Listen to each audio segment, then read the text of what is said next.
E hoxe, como é cada vez máis común e deberá ser máis común, despois de facer un máster na Pompeu, licenciado pola Universidade de Barcelona, despois de facer un máster na Pompeu en estudios internacionais, virou, abandonou un pouco aquela perspectiva, ainda que non de todo. Acaba de llegar a súa tese justamente sobre discursos vinculados ao Mediterráneo e dos países europeos e dos poderes europeos nas últimas 2 décadas. Unha tese que dirixiu Fontana, que se fez no seu currículo, que nos acabamos de enterar ahora no café. Ele está vinculado ás institucións europeas, primeiro como diputado do Partido Socialista Catalán, e a partir de aí, pues, facendo diferentes funcións e, sobre todo, no último tempo, moi vinculado á Casa da Historia Europea, ou á Casa Europea da Historia. Hoxe vai a falar, pertenece tamén ao grupo de estudios das institucións e culturas políticas, do século XVI ao XXI, da Universidade de Fabra, e hoxe vai a falar da guerra no relato histórico sobre a unidade europea. A Casa da Historia Europea, da que nos falará tamén, é un proxecto que nestes tempos tan pouco europeos, e no que o relato europeo do presente se parece máis aos fracasos do pasado que aos éxitos de hai, ou as ilusións de hai 10 ou 15 anos, que foi cando se concebiu a Casa Europea da Historia. Neste tempo, digamos, reforzar o relato europeo en relación con aquilo que temos en común e con aquilo que nos destruiu no pasado, eu creo que cada vez é máis importante. En ese sentido, neste ciclo de pesados incómodos, aproveitamos que temos a Eloxe para poder falar tamén máis alá do que falamos sempre do noso pasado incómodo e tamén dos pasados incómodos europeos. E xa vos deixo. Muchas gracias por esta presentación y muchas gracias, por supuesto, al Grupo de Investigación y al Departamento por esta invitación que acepté gustosamente ya hace bastantes meses. De hecho, admiro realmente la previsión y el tesón con el que se ha puesto en marcha, se pone en marcha este ciclo, porque realmente este era un compromiso del año pasado, de hace bastantes meses, lo cual pues me ha permitido preparar con un poco más de tiempo que normalmente es costumbre, y también pues conocer más en profundidad lo que ha hecho así el ciclo, lo que ha dado sí algunos de los intervinientes que han formado parte de este tipo de conferencias, así como el quehacer del proyecto de investigación.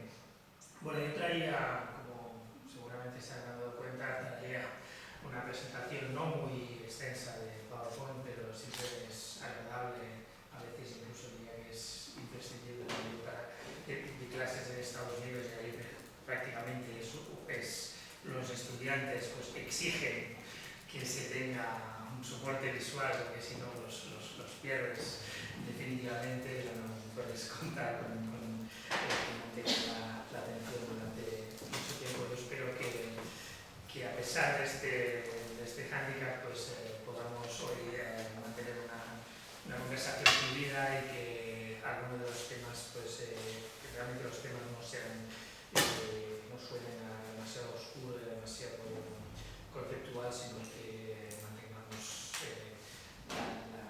la atención y el hilo del argumento que les quiero presentar. De hecho, digo esto también porque la parte que traía preparada al principio pues quizás tiene un tono un poco más convencional, de conferencia más clásica. Yo intento evitar este tipo de cosas, pero el tema requiere una cierta exposición. A mí me gusta en realidad empezar sobre todo las clases, pero cuando es posible también las charlas o las conferencias, por el final, por las preguntas, ¿no? Pero no siempre es posible. En este caso se requiere un poco de desarrollo. Y voy a intentar hacerlo así después para pasar a una segunda parte pues a plantear unos puntos muy concretos que espero que den pie a la discusión y al debate, y luego pues en la parte que más interés directo suscite también por la conexión con los temas que se han venido tratando hasta ahora en el ciclo. Por otro lado, me han dicho que no es tampoco una mala cosa irme un poco de temas más habituales, quizás adentrarme incluso un poco en la historia diplomática, en la historia de las percepciones en un periodo de tiempo amplio, del siglo XIX al siglo XX, pero para aterrizar finalmente, como decía, en la actualidad y los problemas que Europa tiene planteados en la actualidad en cuanto a la política de la política de las memorias. Bueno, pues yo quería empezar haciendo una reflexión o eligiendo como punto de partida el 2012. En 2012 se concede el premio Nobel de la Paz a la Unión Europea y esto fue recibido,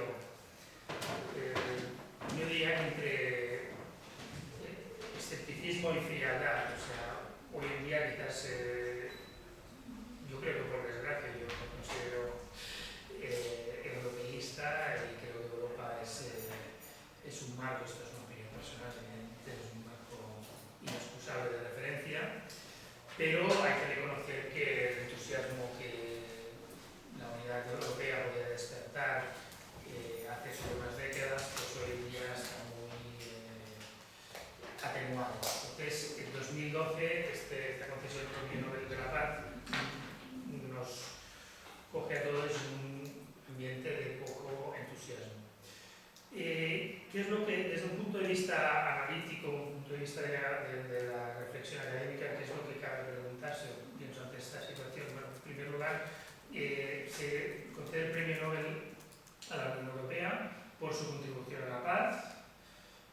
Evidentemente, yo creo que podemos estar de acuerdo que ha habido una aportación a la estabilidad, a la paz, entendida en términos convencionales, ausencia de guerra en el continente europeo, pero al mismo tiempo creo que no nos podemos quedar ahí. Es una valoración, un nexo demasiado simple. En otras palabras, decir que, por ejemplo, que la guerra ha moldeado la identidad de los europeos y quedarnos ahí es casi una tautología. O sea, ¿qué identidad en el mundo puede decir que no ha tenido que ver, no ha estado moldeada directa o indirectamente por una experiencia violenta de guerra? Prácticamente en cualquier parte del mundo en que nos fijemos, tendremos que convenir que lo que atribuimos a la experiencia europea es verdad prácticamente por cualquier experiencia, en muchos casos a causa también de la acción europea en estas otras partes del mundo. Este es otro tema que quizás saldrá más tarde. Pero, insisto, no nos podemos quedar ahí, debemos ir más a fondo y decir, bueno, en realidad esta relación del proyecto de unidad con la paz, realmente qué características, qué contornos tiene. ¿Es realmente tal como podemos imaginar, como se nos da a entender a partir de un par de eslóganes así, insisto, superficiales, o realmente hay una complejidad que se nos escapa en este primer nivel de lectura, de discurso político, digamos, sin ir más a fondo? Y es un poco lo que me pretendía hacer en esta primera parte. Examinando, si nos fijamos en la historia del multilateralismo europeo, desde el siglo XIX hasta hoy en día, creo que hay muy pocos momentos. Yo, personal, es una parte de cosecha propia que quería yo aquí proponerles. Identifico 3 momentos del multilateralismo europeo donde la ausencia del enemigo ha sido un elemento estructural en el sistema europeo. O sea, ha habido un sistema, y cuando digo sistema, estamos hablando evidentemente de cosas difícilmente comparables entre sí. Estamos hablando desde el principio del siglo XIX hasta hoy en día. En el sistema multilateral del momento, ha habido 3 únicos momentos en los que no ha habido una imagen del enemigo entronizada ahí como para, de alguna manera, cohesionar ese sistema. El primero de estos momentos, me parece a mí, fue la Europa de los congresos. Y no enseguida, no después de las guerras napoleónicas. Sabemos que en 1815 Francia logró un sitio, gracias a la acción de Talleyrand como ministro de Exteriores, logró estar en las conversaciones de paz y hacerse un hueco, pero formalmente no fue hasta 1818 cuando Francia es readmitida en el concierto europeo y por lo tanto se le borra de la lista del enemigo. El sistema oficialmente ya no puede estar construido contra Francia o para prevenir lo que Francia puede hacer en resurgir de Napoleón. Esto dura poco tiempo, dura hasta 1823 quizás, cuando el sistema de congresos, sabemos que hubo un congreso en Aquisgrán, o sea, réplicas del Congreso de Viena, pero insisto, en este contexto hubo lo que podríamos llamar una proto-institucionalización del sistema, en el sentido de que por primera y última vez en mucho tiempo los países europeos se sentaron en base no a cuestiones ad hoc para tratar, sino intentando crear una estructura más o menos duradera. Esto dura prácticamente hasta la invasión de los 100.000 hijos de San Luis en España, y luego, digamos, los países, cada uno, a simplificar aquí un poco, se va por su lado, y sobre todo a partir de 1830, cuando ya claramente los países se dividen en dos legitimidades claramente distintas: Francia e Inglaterra del lado del liberalismo político y las tres otras potencias restantes, Rusia y Austria, del lado de los imperios dinásticos, ¿no? Entonces, aquí se acaba esta protoexperiencia digamos, por primera vez no tenemos un enemigo que nos condicione y todo se puede hacer en nombre de esto. Hay una segunda, yo diría que estas son, ¿por qué es importante esto verlo en retrospectivo? Pues porque normalmente estas experiencias, la que voy a citar, se citan como jalones dentro de un proceso gradual de aprendizaje europeo hacia la paz, que luego culminará un día, ¿no? Tras una guerra la más traumática de todas, y luego de repente habrá este despertar fruto de la acumulación de conocimiento de décadas y de siglos, en el que, bueno, finalmente hemos aprendido. Yo lo que quiero mostrar con esta breve exposición es que estas escasas tres, en concreto, experiencias de cielo despejado han sido desaprovechadas para la paz. Y eso es algo contrario, digamos, a esta idea de aprendizaje gradual. No quiero totalmente cargarme el idealismo europeísta, sino más bien mostrar que los avances de este idealismo son extremadamente frágiles y, digamos, no duraderos, y que solo enlazan con la etapa siguiente en el recuerdo, pero no en algo que, digamos, desde el Congreso de Viena podamos ir estirando y llevar hasta hoy en día. Por lo tanto, es algo que empieza a poner en entredicho esta idea de aprendizaje progresivo para la paz, para la explosión final de paz e integración europea. El segundo, y luego, ¿por qué no podemos, como se hace a menudo, decir, bueno, la Europa del Congreso de Viena, la Europa de los congresos, experiencia previa o protohistoria incluso de la unidad actual? Bueno, a mí este tipo de afirmaciones, o que a veces incluso se deslizan dentro del discurso académico, no me parecen adecuadas, porque estamos hablando de legitimidades muy distintas. Evidentemente, en ese momento, la idea de Europa era una idea que circulaba solo entre grupos diplomáticos para servir a intereses muy concretos. No había una comunicación transversal dentro de las sociedades de transmisión de esta idea de Europa. No había, sencillamente. Por lo tanto, compararlo con lo que tenemos hoy en día, de alguna manera, es como decir que comparar un momento en el que ha surgido un demos europeo, una opinión pública europea, una aceptación de la idea europea, por lo menos a partir de los años 50, situación previa en la que sencillamente la idea de Europa carecía de toda presencia social y se limitaba a estos círculos diplomáticos y para intereses que directamente dejaban al pueblo de lado, y más explícitamente, y a los pueblos, al pueblo y a los pueblos, ¿no? Los pueblos entendidos, las distintas comunidades nacionales que intentaban abrirse paso, pero también al pueblo como sectores, digamos, no pertenecientes a las élites. Por lo tanto, estos ejercicios de ir hacia atrás para buscar en estos momentos un precedente me parece peligroso porque está comparando dos legitimidades completamente distintas, dos objetos que no tienen nada que ver. Segundo momento en el que se produce una situación desaprovechada para la paz, la Europa de Locarno.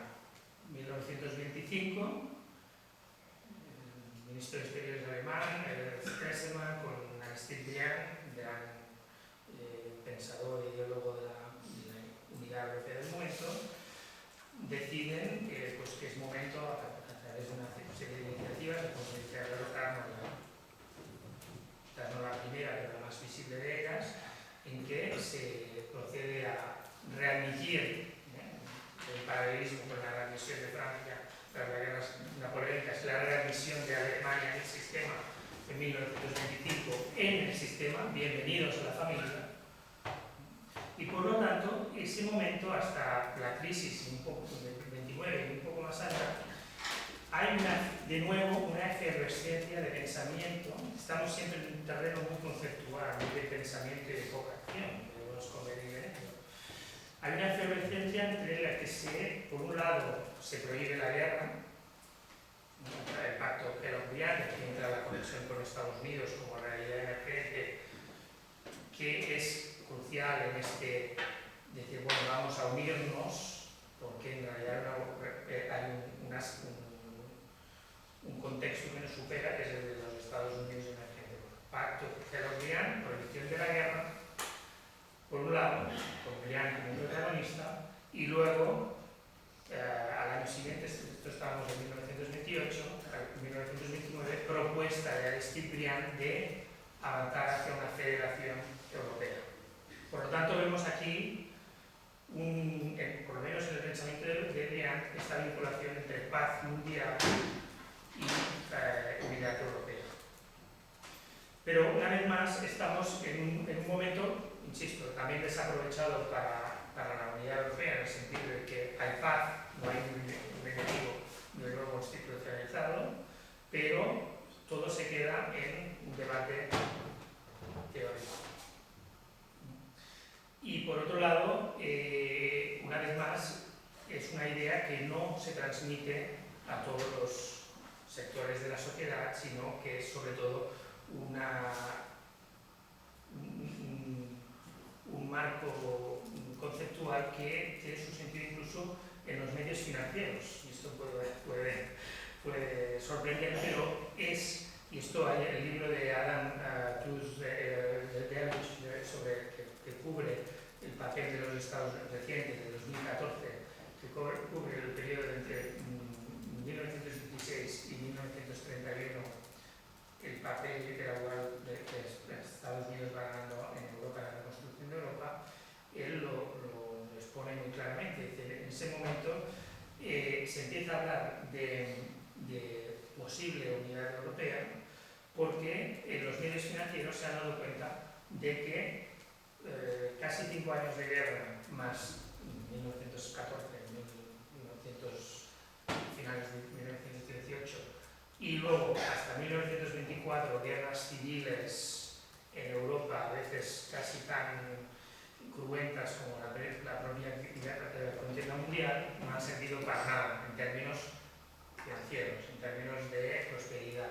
Entonces hay esa ruptura 1924-25 de decir, ya basta, demos alas al idealismo. Pero esto surge bastante de estas constataciones muy prácticas, de los medios, de los bancos, incluso de Estados Unidos.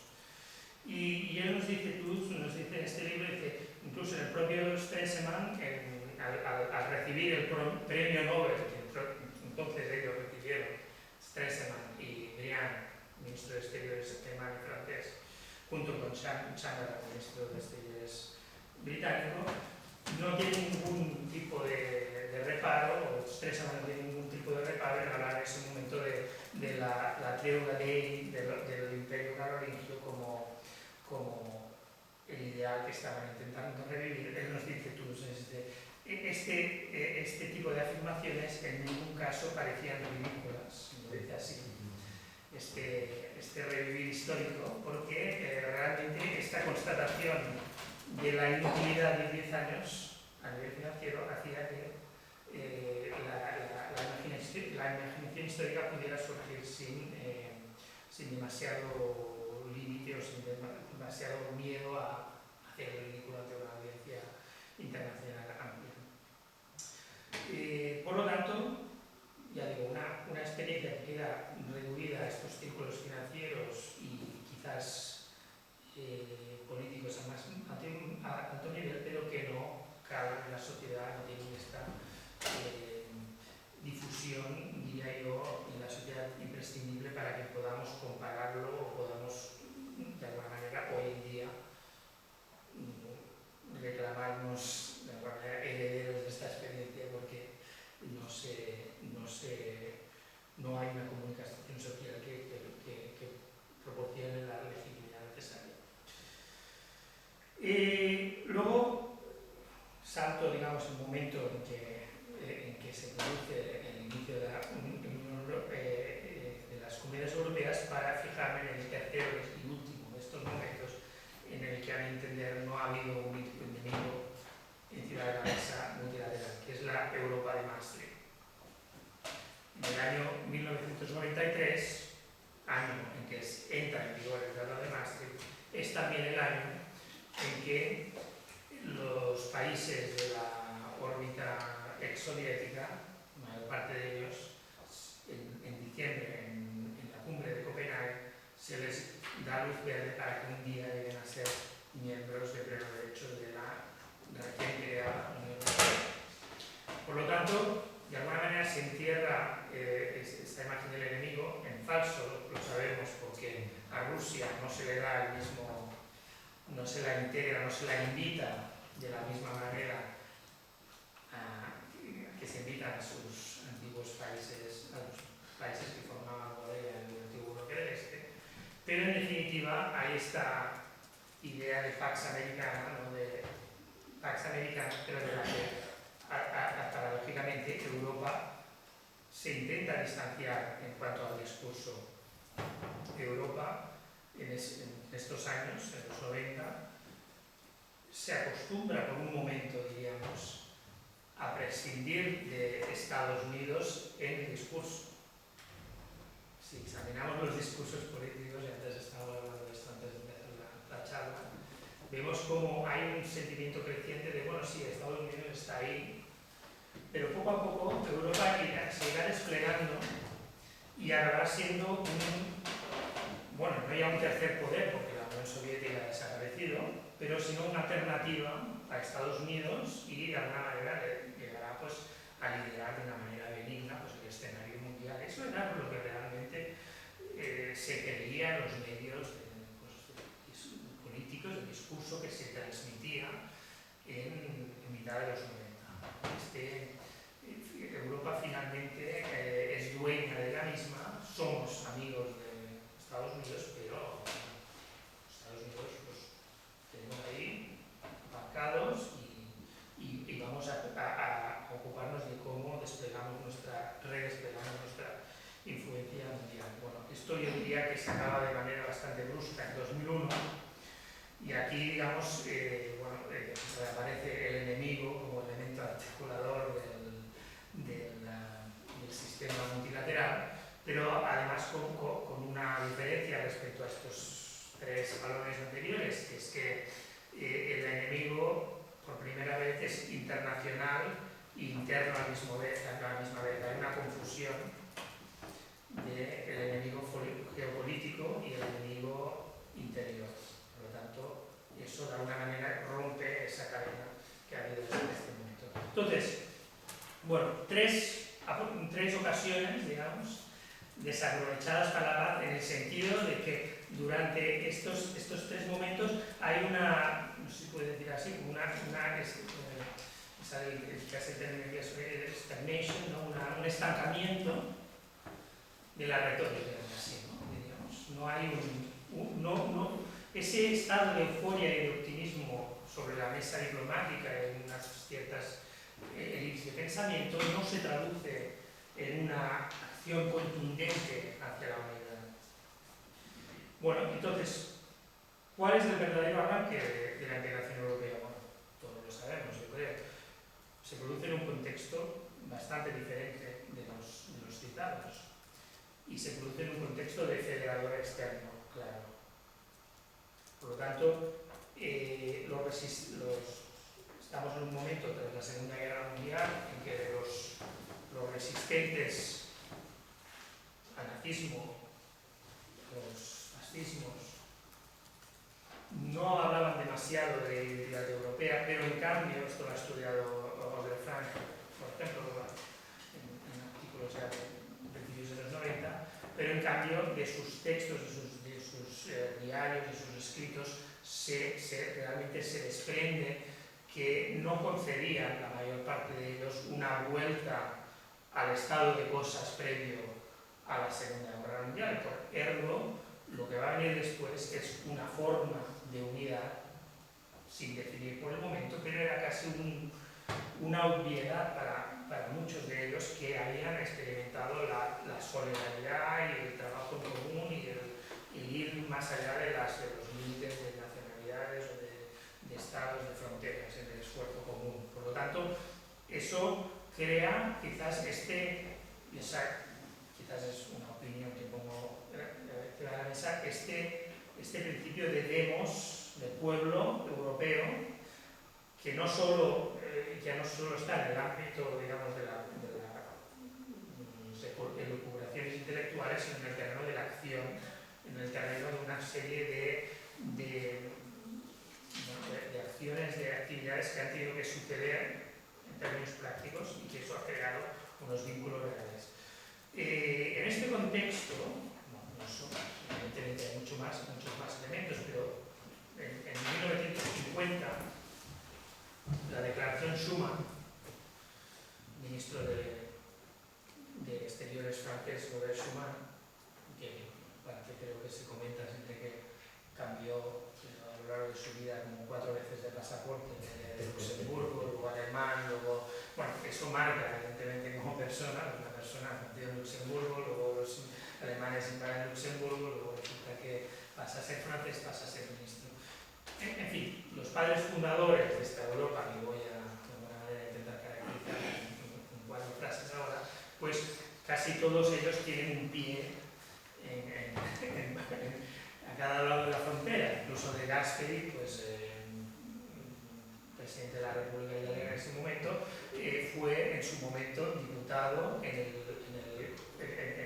Imperio Austrohúngaro, en la Cámara de Diputados del Imperio Austrohúngaro. Luego fue primer ministro italiano. En definitiva, estamos hablando de personas, de los padres fundadores, con un bagaje personal bastante único.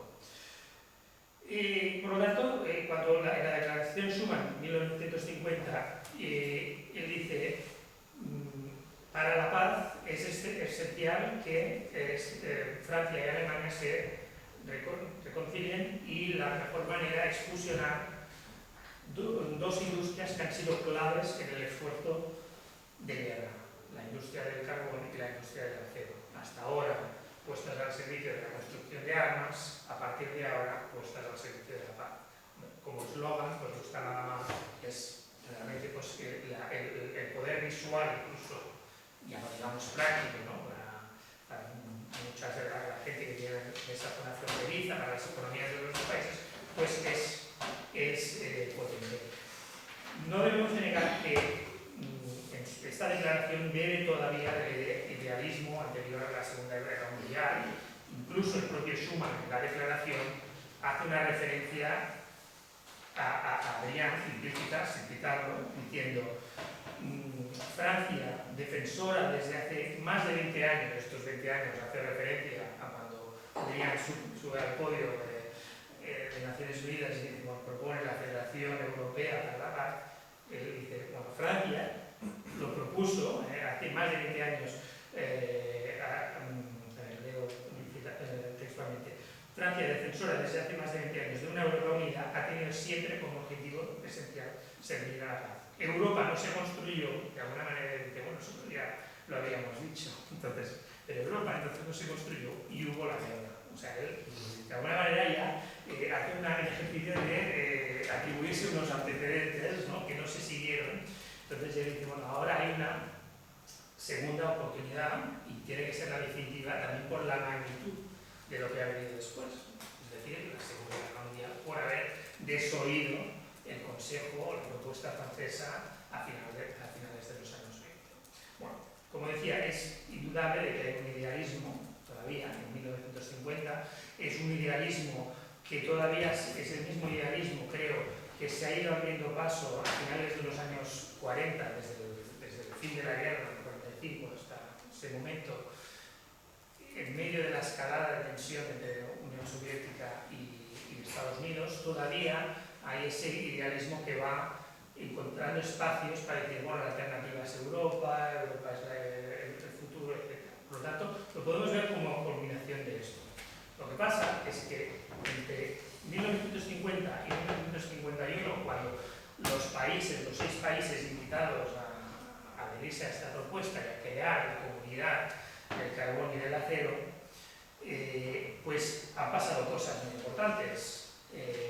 Ha pasado, bueno, ya en 1949 la Unión Soviética se hace con la bomba atómica, un gran momento de cambio, la correlación de fuerzas.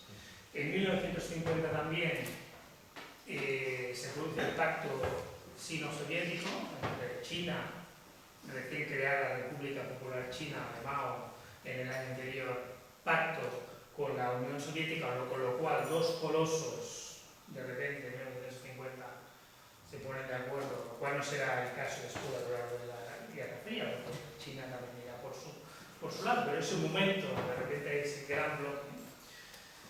Y por lo tanto, y luego inicio de la Guerra de Corea. Por lo tanto, cuando se firma ya, cuando se negocia y cuando se firma ya la comunidad y se adhieren, el elemento fundamental del idealismo que podemos todavía ver detrás de la declaración, eso de alguna manera ha pasado a segundo término, porque lo que hay entonces es el miedo. Es el miedo y es digamos, la guerra, la posibilidad de una guerra como federador externo, que es lo que en realidad combina a los países llamados, digamos, a este tipo de comunidad a realmente adherirse. Por lo tanto, yo lo que quiero aquí poner de relieve es que sí, evidentemente hay un recorrido, hay una maduración del idealismo, del pensamiento para la paz, hay un aprendizaje, pero bueno, no debemos de engañarnos, también el momento crucial es un momento en que hay una gran presión externa.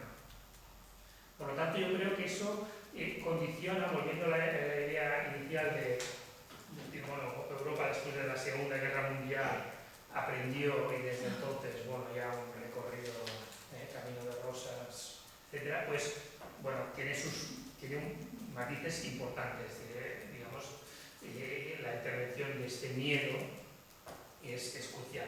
Este miedo aparece, bueno, yo cito 1950-51 como ese momento de cambio en que, digamos, el idealismo pues da paso a la dura realidad, pero ya esta idea del miedo pues, había ido calando desde 1946, el famoso discurso de Churchill sobre el telón de acero, y luego el llamado discurso del miedo de Paul Rispach en las Naciones Unidas, en el cual el primer ministro belga, que después fue también presidente de la primera asamblea parlamentaria, asamblea parlamentaria de la Comunidad del Carbón y del Acero, después secretario general de la OTAN,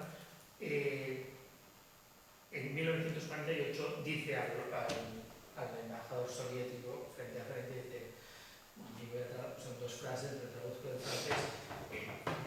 ¿Sabe usted cuál es la base de nuestra política? Dice, es el miedo. El miedo a ustedes, el miedo a su gobierno y el miedo a su política. O sea, más claro imposible. Y eso es en vísperas. Esto son 2 años antes de la declaración Schuman, un año y medio, sí. 28 de septiembre de 1948, la declaración Schuman, 9 de mayo de 1950. Es decir, estamos ya en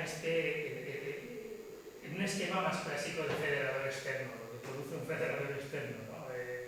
Por lo tanto, bueno, aquí es el matiz que yo creo que hay que introducir. Voy a intentar resumir un poco para ir a los puntos más de discusión y de debate más centrados en la actualidad. De todas maneras,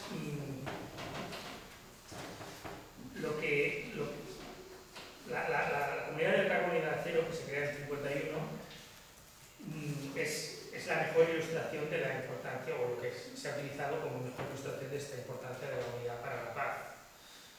La propia declaración pues, se hace referencia pues, a estos puntos recurrentes de la rivalidad entre Francia y Alemania como el punto central o más conflictivo de toda la conflictividad europea. Por lo tanto, reconciliando a estos dos, pues en teoría se reconcilia todo el resto. Y la reconciliación de estos dos enemigos por antonomasia más se debe producir un efecto de contagio y producir un cambio de paradigma en toda Europa occidental. El segundo paso elegido, ¿no?, en este movimiento hacia la integración europea, pero ya enseguida, o sea, no pensemos en años más tarde, en el mismo 1951, casi en el mismo momento que se firmaba la Comunidad de Carbono y de Acero, se proponía ya el segundo paso, que era la creación, esto puede sonar absolutamente incongruente, de la creación de la Comunidad Europea de Defensa. Por lo tanto, con un ejército que preveía un ejército común en el seno de esta comunidad. Por lo tanto, algo que no existe ni siquiera hoy en día. Y también llevaba, digamos, relacionada la creación de una comunidad política.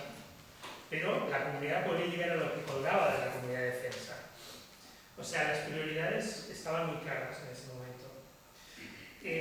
Fueron los propios franceses los que propusieron esta iniciativa, conocida como Plan Pleven, que era el nuevo primer ministro de sucedido a Schuman. Y bueno, una de las cosas paradójicas del Plan Pleven, de la Comunidad Europea de Defensa, es que lo iniciaron los franceses. La propuesta entre 1951 y 1954 hizo todo el recorrido por todos los 6 países que habían integrado la primera comunidad, que se suponía que también estaban interesados en la segunda, todo el recorrido de ratificaciones, debates parlamentarios, y cuando ya todos los países habían dicho que sí, bueno, Italia se quedó un ratito esperando a ver qué hacía Francia. El Senado francés, la Asamblea Nacional dijo no, en 1954. O sea, fueron los franceses los que iniciaron la iniciativa y luego la integraron, pero con 4 años de debates que, a diferencia de los debates conceptuales a los que yo era referente al principio, eran debates de calado absolutamente que llegaban a todos los sectores de la sociedad, en el sentido de que llegaban a ser debates centrales de la política interior. El espectro político francés se dividió durante 3 años y pico, 4 años, entre cedistas y antecedistas. No confundir con otras cedistas de la Comunidad Europea de Defensa, ¿no?, de otras latitudes. Entre cedistas y antecedistas. Por lo tanto, fue mostró hasta qué punto todo el sistema político francés, y en otros países pues, sucedió lo mismo, estaba la cuestión europea, cruzaba todo el espectro y toda la movilización social incluso. Bueno, evidentemente había dos grandes enemigos, uno eran los gaullistas, porque el general de Gaulle, pues, sus partidarios no querían, porque era una supeditación a Estados Unidos, y evidentemente el Partido Comunista, muy fuerte en estos momentos en Francia, pues tampoco no quería. Una de las cosas precisamente que, ni de lejos el único elemento, pero un elemento interesante, curioso aquí, que realmente inclinó la balanza del lado de los anticedistas en Francia, y hizo fracasar, es que Paul Henri Spaak, que citó antes como primer ministro belga, entonces presidente de la Asamblea de la Comunidad del Carbón y del Acero, pensando que todo estaba ya ganado y que todo esto era un recorrido ya imparable, quiso hacer aplicación de un artículo del Tratado de la Comunidad Europea de Defensa antes de que se aprobara, procediendo, en razón de este artículo, a sentar las bases de una Europa federal. O sea, que quiso, digamos, cortar por lo sano y decir, bueno, esto ya está. El artículo 38 del tratado, que se va a aprobar, empecemos ya, en virtud de este artículo, a montar la Europa federal. Claro, ya fue munición adicional para los detractores de esta iniciativa en Francia para decir, no, señores, esto hay que frenarlo. Bueno, ¿cuál fue la paradoja? Bueno, ¿cuál era? Bueno, he citado pues, los gaullistas, los partidarios de Gaulle, lo que realmente no querían era la supeditación a Estados Unidos. Pero uno de los miedos más extendidos era el que esta comunidad suponía integrar un ejército único con Alemania. Por consecuencia, suponía autorizar el rearme de Alemania. Y eso es lo que, digamos, en principio la sociedad francesa no estaba lista para aceptar. ¿Cuál fue la paradoja? Bueno, la paradoja fracasó esta comunidad. El debate sobre la seguridad y la defensa se desterró de todo el debate europeo hasta ahora. Por tanto, esto es un tema que se entierra en 1954 y no se ha desenterrado hasta hoy prácticamente. O sea, es tabú. Y eso es otro de los elementos que quería relacionar con mis afirmaciones al principio. Bueno, en parte, ¿por qué la Unión Europea ha podido mantener en las comunidades europeas esta imagen prístina y tan limpia de toda la contaminación belicista, etc.? Bueno, sencillamente porque se ha desterrado todo este debate, pero las cosas han continuado sucediendo, en el sentido de que los distintos países miembros han continuado teniendo la misma actitud o más, incluso más, en el sentido de que como se acusa a Europa de no hacer nada, al mismo tiempo no se está mirando lo que los distintos Estados miembros están haciendo en políticas de puño absolutamente tradicional. Y eso es algo que viene hasta hoy. Por lo tanto, pero la paradoja del momento fue que Francia, por miedo a Alemania, no quiso esto, pero luego los Estados Unidos dijeron, bueno, de acuerdo, no lo queréis así, lo vamos a hacer de otra manera, porque las necesidades ante la Unión Soviética son las que son. Por lo tanto, la OTAN se había creado en 1949 sin Alemania. En 1955, al año siguiente, se incluye Alemania en la OTAN y empieza la guerra de Alemania. O sea que fue, digamos, lo que Francia tenía, sucedió y con creces fuera de la esfera europea. O sea, al final acabó siendo un tema casi de nominalismo, de no querer hacer algo entre europeos. Aquí no me estoy posicionando ni a favor ni en contra, es sencillamente yo creo una constatación. Bueno, hubo reparo en estar al lado de Alemania en el ejército común, miedo al militarismo alemán, pero se soslayó completamente que era lo que Estados Unidos había decidido y por lo tanto se iba a hacer fuera o dentro o fuera del ámbito de la Unidad Europea. Por lo tanto, bueno, y ya voy cerrando, o sea, se produce esta externalización del discurso de la hard security, que dura décadas, y después las décadas y en los años 90 se empiezan a hacer algunos pasos para abordar el tema de la Identidad Europea de Defensa, pero siempre han sido pues, pasos fragmentarios, coaliciones de países ad hoc. Nunca se ha vuelto a poner en la mesa como... pero insisto, yo creo que un efecto de esto es que se limpia la imagen, hasta hoy, de todo lo que es la Unión Europea, porque sencillamente pues, se han reducido estos temas.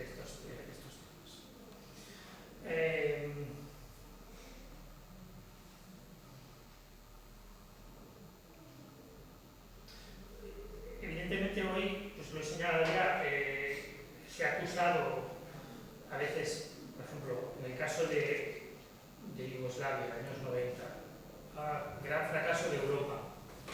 Bueno, en parte sí, porque gente moría al lado, a las puertas de lo que era la Unión Europea, recién creada entonces, que no digamos la Unión Europea nace, como he dicho, el Tratado de Maastricht,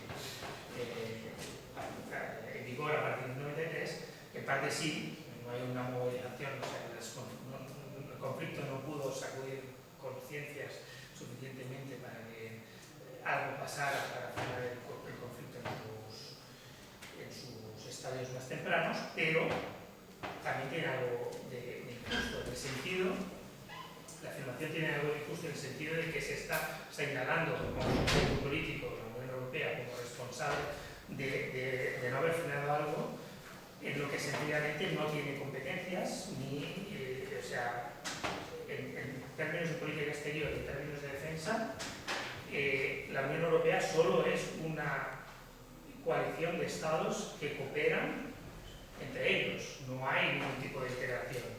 Por lo tanto, la Unión Europea como actor internacional y en ese terreno concreto no es un ente supranacional al que se pueda sin más exigir responsabilidades diciendo, wow, Europa no ha hecho nada.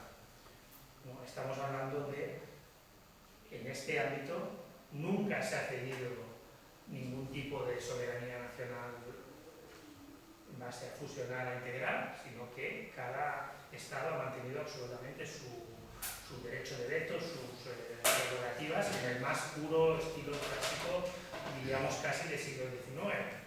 Por lo tanto, claro, mirar a Europa y decir, Europa así en abstracto, y decir, no pudo impedir esto, pues doble error.